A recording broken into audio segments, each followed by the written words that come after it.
A Happy New Year, Ellie. Happy New Year. You're a bit late to the party because we've already got some videos out that say Happy New Year, but Happy New Year, Sean. That's absolutely fine. That's great. It's the first time I've actually spoken to you. Well, spoken to you face to face, kind of, this year. Yeah. I mean, for the viewers, Sean and I are constantly in each other's phones, so, I can't get rid of Sure. him. I know where the secret files live. So obviously we've caught up about the church on Ruby Road. So you all know our thoughts on that. That video is of course out and we've had time to ruminate. So we're going to do what we do best, which is sit down and come up with the boldest predictions we possibly can for what we can expect in 2024. And I'm going to throw it straight to you, Ellie. What are we going to see? What's going to happen? And who are you going to kill this time? Well, I have bold prediction number one. Ncuti Gatwa in 2024 will film his regeneration. The man has been the Doctor for about 4 seconds. All right, clarify. What do you mean? What do you mean? What do you mean? Okay, so before anyone comes and attacks me for wishing Ncuti Gatwa away, this is not what I mean. But we know that they have been really ahead of the game in terms of shooting the seasons or the upcoming seasons. Season 1 is done. They're already filming season 2. Now we don't know how long Ncuti Gatwa is going to stick around for, but if he's only doing 3 seasons, which does tend to be kind of generally what doctors do before actors step away from the role, I don't think that there's any doubt that season 3 will be filmed this year. So even though we may not see the regeneration, it's highly likely that he will film it this year. And because of how ahead of the game they are, who's to say they don't film season 4 this year? Which just adds more fuel, because the more seasons that get filmed this year, the more likely we are going to get to Ncuti Gatwa stepping away from the role. Right, your bold prediction. So it comes with a tint of sadness, because I don't want... I realize we've had 1.25 episodes of Ncuti so far, but based on what I've seen, never let him go. But you're dead right. Like, Capaldi did 3 years, Matt Smith did 3 years. David Tennant's in a category all of his own. Yeah. And of course, Eccleston, different case altogether. And I suppose Jodie with Flux also did 3 years. So yeah, so I mean, you're right. I think it's this whole resetting of the game. We're starting again on season 1. So it's sort of switched everything. Also, just something, just what I think of it. Sorry, someone just hit me during the Christmas episode. I was doing one of my several rewatches. It was like, yes, this is Doctor number 15, but isn't this only regeneration number 3? No, 4, because Capaldi is 1, Jodie is 2, Tennant 14 is 3, Ncuti is 4. So he's already Tom Baker. Like, he's already got the scarf. You just sorry, just these random things frazzled my pop into brain head. there. Yeah, you just Right? frazzled my brain. But yeah, I just feel like I need to reiterate, because I'm not saying, oh, come on, let's get rid of him already. I am completely aware that we have only seen a very, very small amount of him in the role so far. But just thinking logically in how the show is filmed and how advanced they are in the filming, it could be quite likely. I think as well, because there's been such a delay coming into Ncuti's season. Usually there's not this much of a delay. You know, there's the announcement of the new Doctor, and within not that long, we have that new Doctor. But because we had David Tennant returning as in between, we've had to wait a really long time to see Ncuti in the role. And so it's kind of like, it feels like he's been the Doctor for ages, even though we've only just seen him on screen. It's a very weird situation. It is, because you remember how weird it was when we were all sitting there and the tweet went out welcoming Ncuti Gatwa as the Doctor, and we were like, this is a joke. This is not how they announced the new Doctor. Like, we rushed. I remember that day and how everyone was like, quick, we need to film a video. And we're just like, the whole time going, is this real? I mean, that was I think when Capaldi got the role, and Capaldi is the biggest Doctor Who fan who ever Doctor Who fanned. And I mean, I am paraphrasing from interviews, and he just said he got burned out. Not that he didn't like it, but he was just like, I was done. It's a hard job to do. You know, so and Ncuti coming in, I could well believe the whole 3 season arc. I could well see that happening, um, which means yeah. Oh goodness, we could see a regeneration, and also, what's a future regeneration going to look like? Yeah. I also think as well, I mean, Ncuti Gatwa is a young up and coming actor, and there is no doubt that this role is going to force him into the spotlight even more than he already is. And so there may come a time where he wants to step away because he wants to pursue other options and other jobs. And I feel like that's going to be the reason he leaves. I would think very Matt Smith. Like Yes. Matt Smith was, a child when he got the role. And yeah, 3 years, because again, they've all said, look, these blocks of filming, they go on for half a year. You can't film something else. And obviously Ncuti needs to be kept available for my fan films. So, so unfortunately it will be my fault. It will be my fault. So okay, so I'm not sure if we're supposed to agree or disagree. I think your prediction is possible. Now. Okay, so what is your first prediction, Sean? I think this is an easy prediction. We're going to get at least confirmation on what the first spin-off is going to be. What makes it a bold prediction is, I know we're all assuming it's going to be Unit. I'm not sure it is going to be Unit. Because I think that's going to be a big one. I think it's going to be, Unit's probably going to be what, and again, I'm not knocking Torchwood, what Torchwood could have been had it had a budget. So I think that's going to take a bit more of a wind up and, make sure all the ducks are in a row. I think we will get Unit. I just don't think it's going to be the first one. It won't be River Song. I'm sorry. I'm out. I would love it to be. Goodbye. But I'm sorry. Do you know what I do? I agree. As much as we have spoken about it a lot, I've mentioned it loads of times, and I'd love it. I don't actually think that we are going to get a River Song spin-off. As much as I think it makes so much sense, as much as I would be very happy to see Alex Kingston return, if we get down to the actual bare bones of it, I don't actually think that is a spin-off that we're going to see. I think Big Finish have taken the lead with that and have explored it probably in greater detail than television would have ever allowed.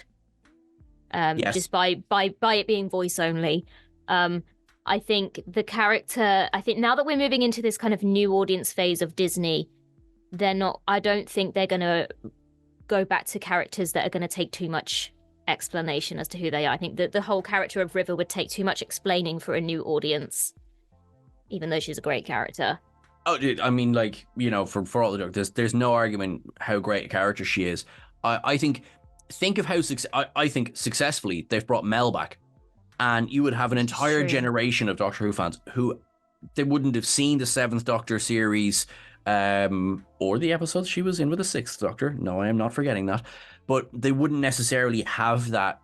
Oh, it's Mel. And now I do think it's simpler. I think the thing is with a companion is you can kind of have that sentence or that brief conversation of I used to travel with the Doctor, and that's all you really need as a new audience member. I think the thing with the River Song storyline is it's quite complex and complicated. It wouldn't necessarily be easy to explain in a short scene that could catch up new viewers without old viewers kind of going, well, yeah, we already know this. So finding that balance of exposition and new. I think if it requires too much sit down, folks, and I tell you a tale, then it would put me off making that character the focal point. So having said that, it is a spin-off. And the same thing could be said for the Sarah Jane Adventures, I suppose, or Torchwood. Well, the fact that it's a spin-off means that the main show itself wouldn't need to do any explanation, and this is a more niche spin-off. But I still don't, in my heart, think that we're going to get a River Song spin-off. What I know we won't get is a Captain Jack Harkness spin-off. Well, no. No, we won't be getting that one.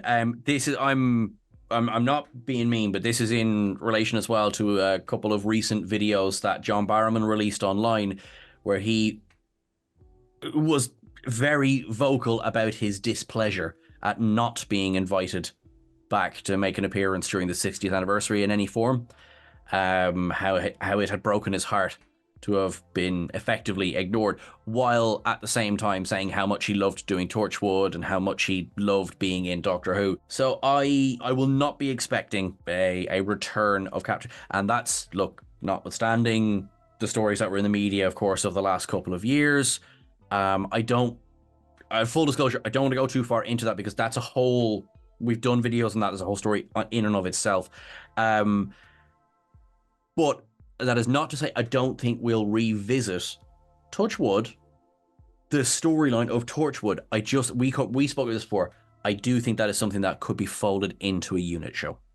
Yeah, I feel like unit has become... I mean, if you think about series 1 and series 2, Torchwood was the main thing. Unit, I mean, it was there, but Torchwood was the thing that they kind of would go to when there was a problem. Whereas now unit is the big thing. But the other thing that I think could potentially be more the route we go down with this first spin-off. I think obviously Russell T Davies has been quite clear in saying that the spin-offs we're getting are not the ones you've read about online. So I think that kind of maybe puts the unit idea into a little bit of jeopardy. The one that I do recall hearing about and haven't really heard much more about is the villains spin-off. The spin-off that would center around the villains themselves. And I feel like perhaps of all of the suggestions, maybe that one's the more likely route to go down, the more unexpected route to go down. You know the way Russell T Davies just delights in trolling audiences? I say do an episode where you just look at a weeping angel for 40 minutes. Oh my God. And they go. The challenge is don't blink. It is it's the cheapest episode of Doctor Who ever made or a spin-off, and yet I bet you it'll bring in millions. Well, you heard it here so that is... There it is. That is the one. Ellie just saw Weeping Angel out of the corner of her eye. And, but I don't know, like, I will be honest, as it stands right now, I've no interest in watching a Dalek spin-off. Possibly Depends what they do with it.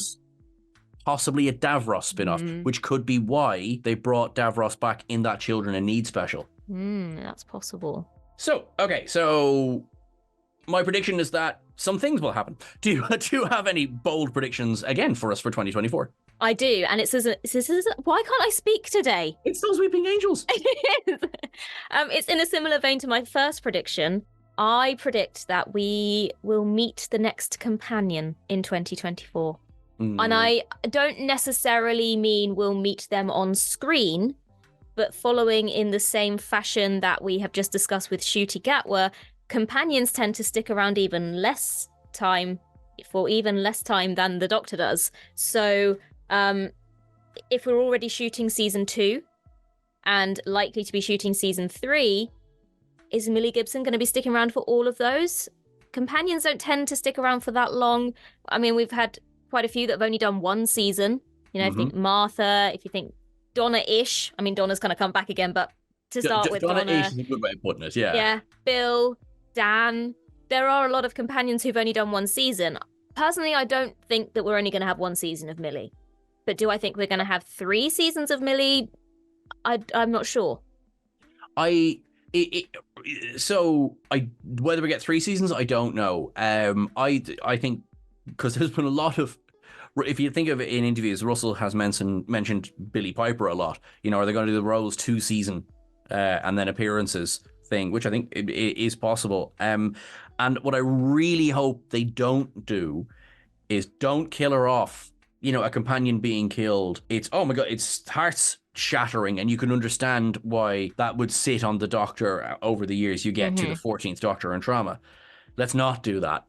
Let's have Millie gets a job in unit, or, you know, or does something else. You know, kind of technically go the Martha route, except not have her pine after the Doctor while he keeps talking about another companion the whole time. Yeah, let's not do that. But I think we obviously have this big mystery set up surrounding Millie's character. I was going to call the character Millie. Ruby Sunday. I have watched it, I promise. Oh dear. They'll need to get out of bed again and just start the day over because I can't speak and I keep saying things wrong, but we're just going to roll with it. Bye. But obviously we have had this mystery surrounding her origins and who she is set up. So there's clearly going to be some big storyline to follow there, and we don't know how that story's going to end. So depending on where that story goes, she may leave, or I mean, it could be something really timey-wimey. I almost have this feeling that like timelines are out of sync, and it's almost going to catch up on itself, and so she'll kind of circle back. I don't know. Something weird might happen, but my point being that it's likely that Ncuti will have at least 2 companions, say. So within this year, we may well get at least an announcement of who that next companion might be. I think you're right. It's funny, we're 3rd of January we're recording this on. That we have literally up until the 31st of December. And as we know, a lot can happen in a year. I actually think this is probably a pretty good prediction. And I don't think there's any kind of, oh no one's sticking around. I don't think that's it at all. I'm thinking back to Clara, because Clara's the longest serving modern companion. In a way, I can already see shades of Clara in Ruby's character. This whole this idea of the impossible girl and things like that, which I'm here for. Give me some companion mystery. I'm cool with that. Just don't meander. Maybe. Yeah, I also feel like the thing with Clara is, I mean, it's not a secret that I'm not Clara's biggest fan. I don't completely dislike her. She's not my favorite. There are better companions, but I do feel like maybe a part of it is that she was just stuck around for a little bit too long, and it kind of started to drag a little bit, and it's time for something new and something fresh. And so, again, I'm not wishing Millie Gibson away. I'm very intrigued to see what she brings to the role and where this character goes. But I also would like to see Ncuti with at least someone else as well at some point. One other theory could be that maybe we've already met the next companion, and it could be Rose. Not Rose Tyler, but Rose Noble, Temple Noble. Yasmin Finney. There we go. Okay, well, steal the legs out from under me, because my next bold prediction being, and this is not really a bold prediction so much as of course, that, we might get either 14 or much more likely, because asterisk beside 14 there, Donna Noble back in season 1. I'm actually going to, in my own prediction, say we're not going to get 14. No. Yeah. I don't. The thing is, they've set it up so that they can come back. Sure. I don't think they should. I think they had their time, and you need to give Ncuti a chance to establish himself in the role. And if David Tennant returns in the role, for as much as we love him in the role, it kind of gives this air of, or a lack of confidence in Ncuti if they have to keep relying on David Tennant to bolster the show. Personally, yes, I feel the same way. And whereas Donna Noble has a ready-made excuse, because we've seen the trailer for season 1, Rose is in it. And we've seen that it's in UNIT where they meet. Donna Noble has just been offered a pretty sweet contract to work in UNIT.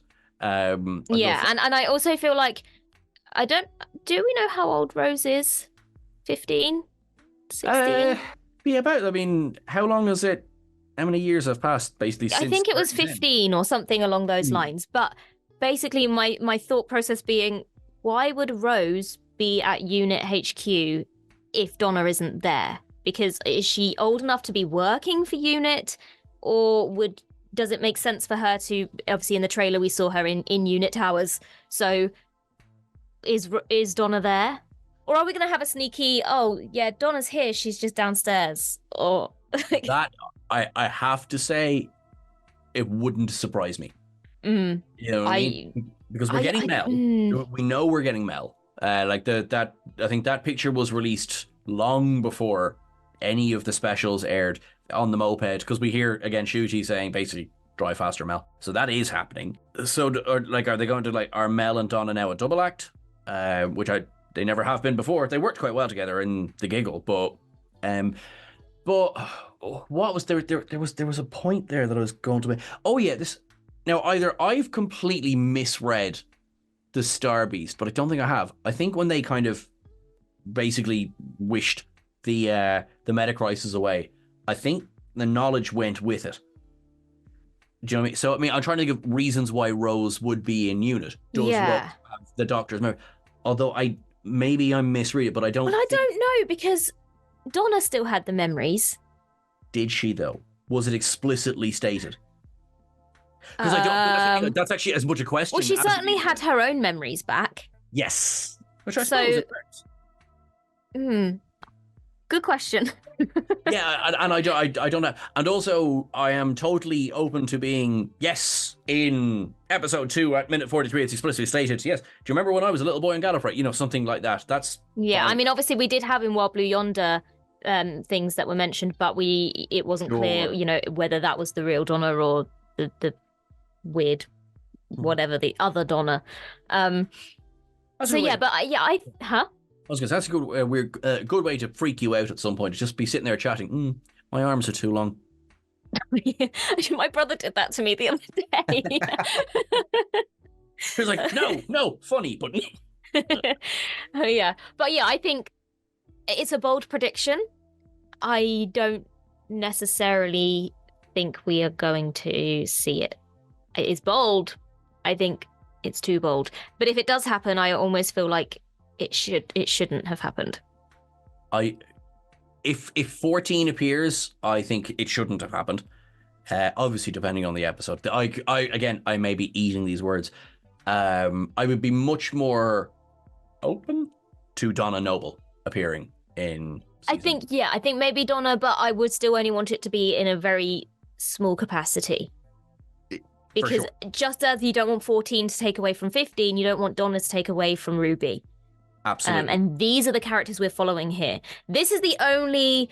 I'm not sure about this whole kind of the bi-generation and having 14 still out there living. It's kind of like you constantly have in the back of your mind, when are we going to see them again?